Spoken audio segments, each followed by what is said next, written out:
القرار ده هيغير اللعبه في السوق العقاري المصري.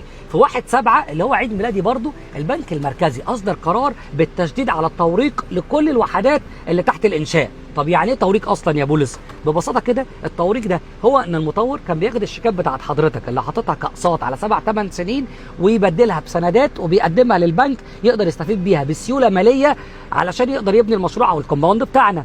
طب ده يفيدنا في ايه؟ لا يفيدنا في حاجات كتير قوي، هقول لك منهم اهم 3. اول حاجه ان كل الشركات اللي كانت بتعتمد على فلوس وشيكات العملاء في البنى هتبدا تقل في السوق ويفضل بس الشركات القويه.